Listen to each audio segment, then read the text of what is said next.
जय गुरु जी। संगत जी, शुक्राना गुरु जी चैनल को शेयर करें और सब्सक्राइब करें। संगत जी, आज हम गुरु जी की आज्ञा से लीना जैन आंटी जी के श्रीमुख से श्री शिव महापुराण श्रृंखला के 139वें भाग में उमा संहिता के 17 से 26 तक अध्याय श्रवण करेंगे। चलिए प्रारंभ करते हैं। जय गुरु जी। जय गुरु जी। संगत जी, गुरु जी महाराज की असीम कृपा और आशीर्वाद से आज हम श्री शिव महापुराण की उमा संहिता के 17वें से 25वें अध्याय की वांचना प्रारंभ करने जा रहे हैं। ओम नमः शिवाय, शिवजी सदा सहाय। ओम नमः शिवाय, गुरुजी सदा सहाय। मृत्यु काल निकट आने के कौन कौन से लक्षण हैं, इसका वर्णन। इसके पश्चात द्वीपों, लोकों और मनुओं का परिचय देकर संग्राम के फल, शरीर एवं स्त्री स्वभाव आदि का वर्णन किया गया। तदंतर काल के विषय में व्यास जी के पूछने पर सनत कुमार जी ने कहा, मुनि श्रेष्ठ, पूर्व काल में पार्वती जी ने नाना प्रकार की दिव्य कथाएं सुनकर परमेश्वर शिव को प्रणाम करके उनसे यही बात पूछी थी। पार्वती बोली, भगवान, मैंने आपकी कृपा से संपूर्ण मत जान लिया। देव, जिन मंत्रों द्वारा जिस विधि से जिस प्रकार आपकी पूजा होती है वे भी मुझे ज्ञात हो गया।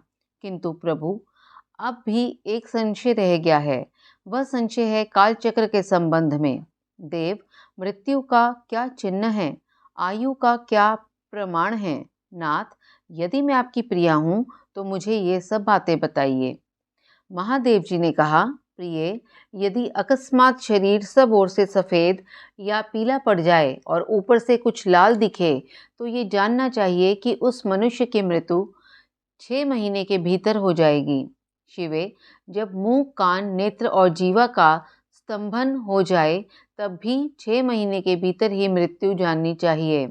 भद्रे, जो रूरू मृग के पीछे होने वाली शिकारियों की भयानक आवाज़ को भी जल्दी नहीं सुनता, उसकी मृत्यु भी 6 महीने के भीतर हो जानी चाहिए। जब सूर्य, चंद्रमा या अग्नि के सानिध्य से प्रकट होने वाले प्रकाश को मनुष्य नहीं देखता, उसे सब कुछ काला काला अंधकाराच्छन्न ही दिखाई देता है, तब उसका जीवन 6 मास से अधिक नहीं होता। देवी, प्रिय, जब मनुष्य का बायां हाथ लगातार 1 सप्ताह तक फड़कता ही रहे तब उसका जीवन 1 मास ही शेष है, ऐसा जानना चाहिए। इसमें संशय नहीं है। जब सारे अंगों में अंगड़ाई आने लगे और तालू सूख जाए तब वह मनुष्य 1 मास तक ही जीवित रहता है, इसमें संशय नहीं है। त्रिदोष में जिसकी नाक बहने लगे उसका जीवन 15 दिन से अधिक नहीं चलता।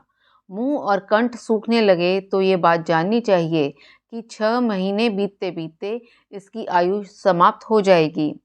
भामिनी, जिसकी जीभ फूल जाए या दांतों से मवाद निकलने लगे उसकी भी 6 महीने के भीतर ही मृत्यु हो जाती है। इन चिन्हों से मृत्यु काल को समझना चाहिए। सुंदरी, जल, तेल, घी आदि तथा दर्पण में भी जब अपनी परछाई न दिखाई दे या विकृत दिखाई दे तब काल चक्र के ज्ञाता पुरुष को यह जान लेना चाहिए कि उसकी भी आयु 6 मास से अधिक नहीं है। देवेश्वरी, अब दूसरी बात सुनो जिससे मृत्यु का ज्ञान होता है। जब अपनी छाया को सिर से रहित देखे अथवा अपने को छाया से रहित पाए तब वह मनुष्य 1 मास भी जीवित नहीं रहता। पार्वती, ये मैंने अंगों के प्रकट होने वाले मृत्यु के लक्षण बताए हैं। भद्रे, जब बाहर प्रकट होने वाले लक्षणों का वर्णन करता हूँ, सुनो। देवी, जब चंद्रमंडल या सूर्यमंडल प्रभाहीन एवं लाल दिखाई दे तब आधे मास में ही मनुष्य की मृत्यु हो जाती है।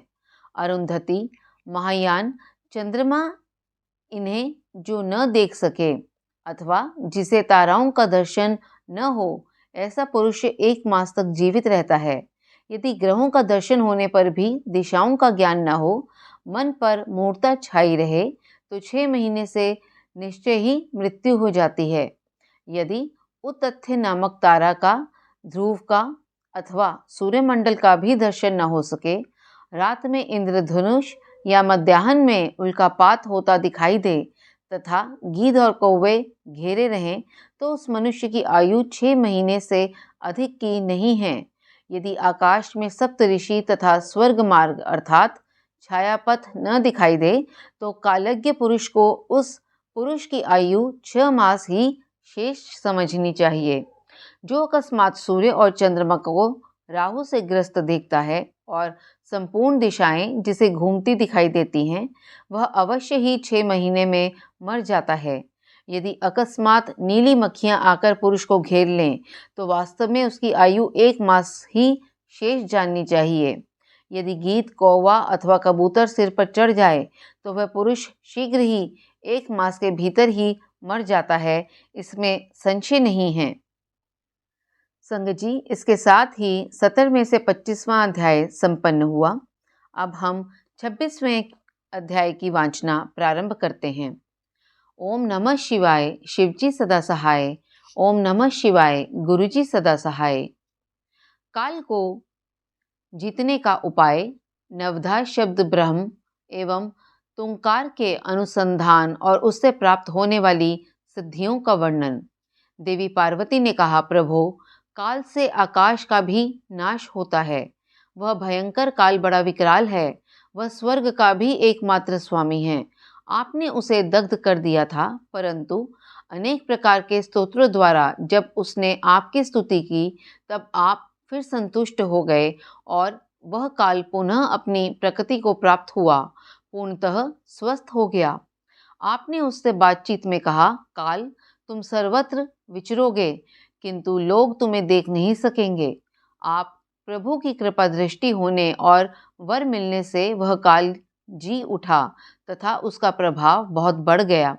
अतः महेश्वर, क्या यहाँ ऐसा कोई साधन है जिससे उस काल को नष्ट किया जा सके? यदि हो तो मुझे बताइए, क्योंकि आप योगियों में शिरोमणि और स्वतंत्र प्रभु हैं। आप परोपकार के लिए ही शरीर धारण करते हैं।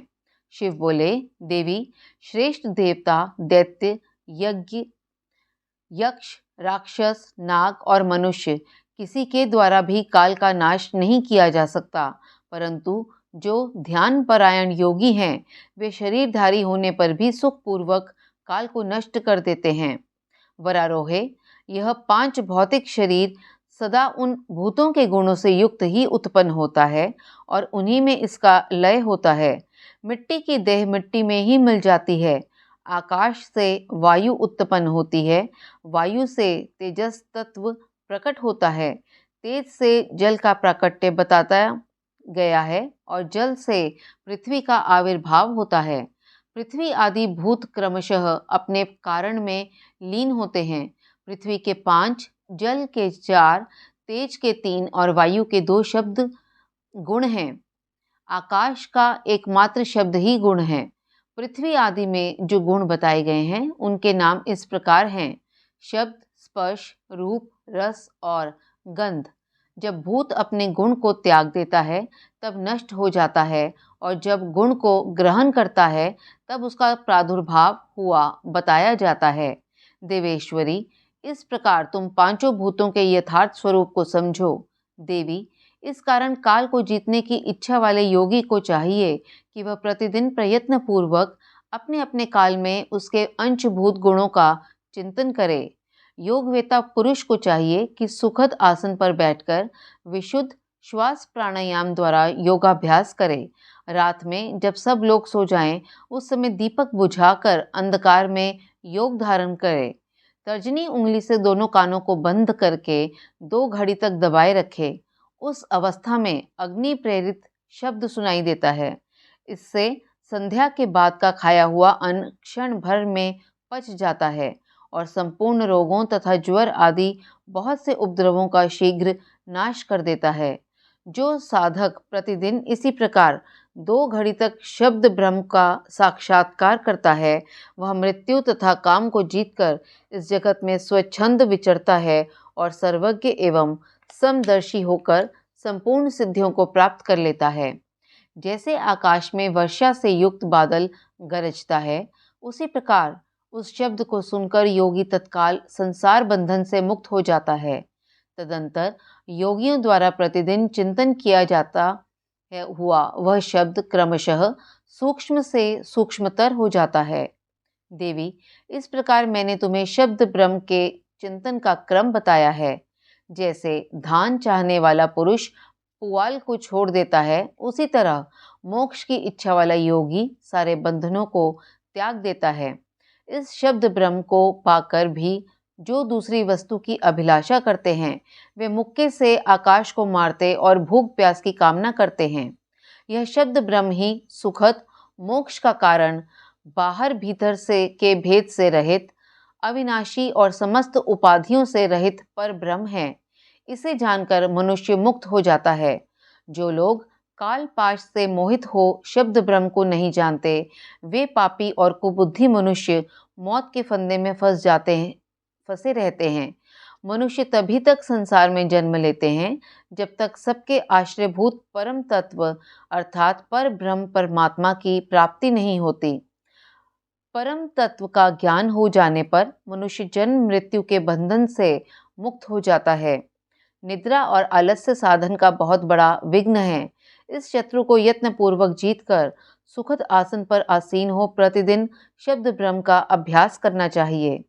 100 वर्ष की अवस्था वाला वृद्ध पुरुष आजीवन इसका अभ्यास करे तो उसका शरीर रूपी स्तंभ मृत्यु को जीतने वाला हो जाता है और उसे प्राणवायु की शक्ति को बढ़ाने वाला आरोग्य प्राप्त होता है।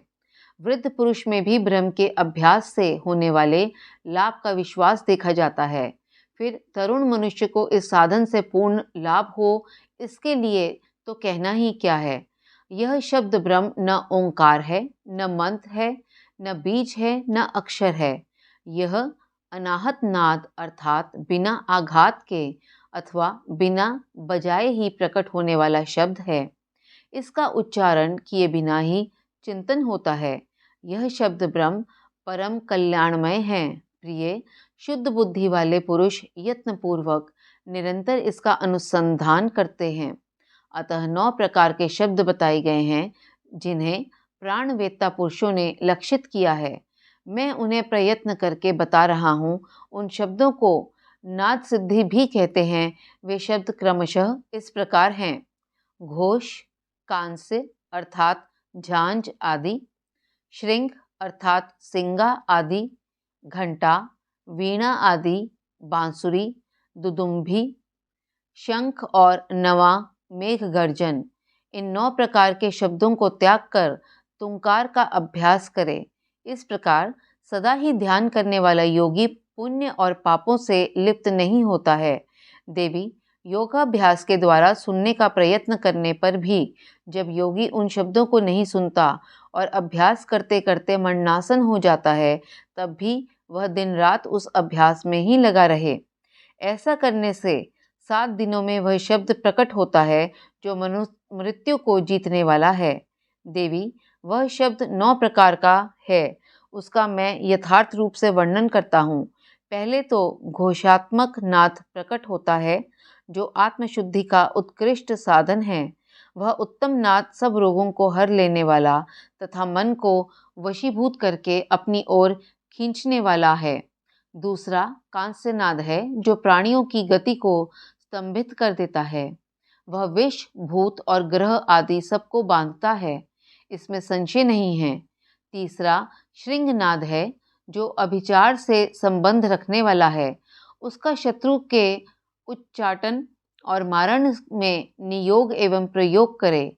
चौथा घंटा नाद है जिसका साक्षात परमेश्वर शिव उच्चारण करते हैं। वह नाद संपूर्ण देवताओं को आकृष्ट कर लेता है। फिर भूतल के मनुष्यों की तो बात ही क्या है।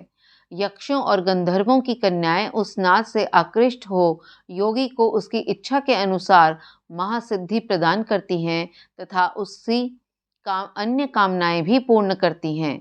5वां नाद वीणा है जिसे योगी पुरुष ही सदा सुनते हैं। देवी, उस वीणा नाद से दूरदर्शन की शक्ति प्राप्त होती है। वंशी नाद का ध्यान करने वाले योगी को संपूर्ण तत्व प्राप्त हो जाता है। दुंदुभी का चिंतन करने वाला साधक जरा और मृत्यु के कष्ट से छूट जाता है। देवेश्वरी, शंखनाद का अनुसंधान होने पर इच्छानुसार रूप धारण करने की शक्ति प्राप्त हो जाती है। मेघनाद के चिंतन से योगी को कभी विपत्ति का सामना नहीं करना पड़ता। वरानने जो प्रतिदिन एकाग्रचित से ब्रह्मरूपी तुंकार का ध्यान करता है उसके लिए कुछ भी असाध्य नहीं होता। उसे मनोवांछित सिद्धि प्राप्त हो जाती है। वह सर्वज्ञ, सर्वदर्शी और इच्छानुसार रूपधारी होकर सर्वत्र विचरण करता है, कभी विकारों के वशीभूत नहीं होता। वह साक्षात शिव ही है, इसमें संशय नहीं है। परमेश्वरी, इस प्रकार मैंने तुम्हारे समक्ष शब्द ब्रह्म के नवधा स्वरूप का पूर्णतया वर्णन किया है। अब और क्या सुनना चाहती हो? संगत जी, इसके साथ ही श्री शिव महापुराण की उमा संहिता का 26वां अध्याय संपन्न हुआ। उच्चारण में मेरी द्वारा हुई त्रुटियों के लिए मैं गुरुजी महाराज और आप सभी संगत जी से हाथ जोड़कर क्षमा प्रार्थी हूँ। जय गुरुजी, शुक्राना गुरुजी।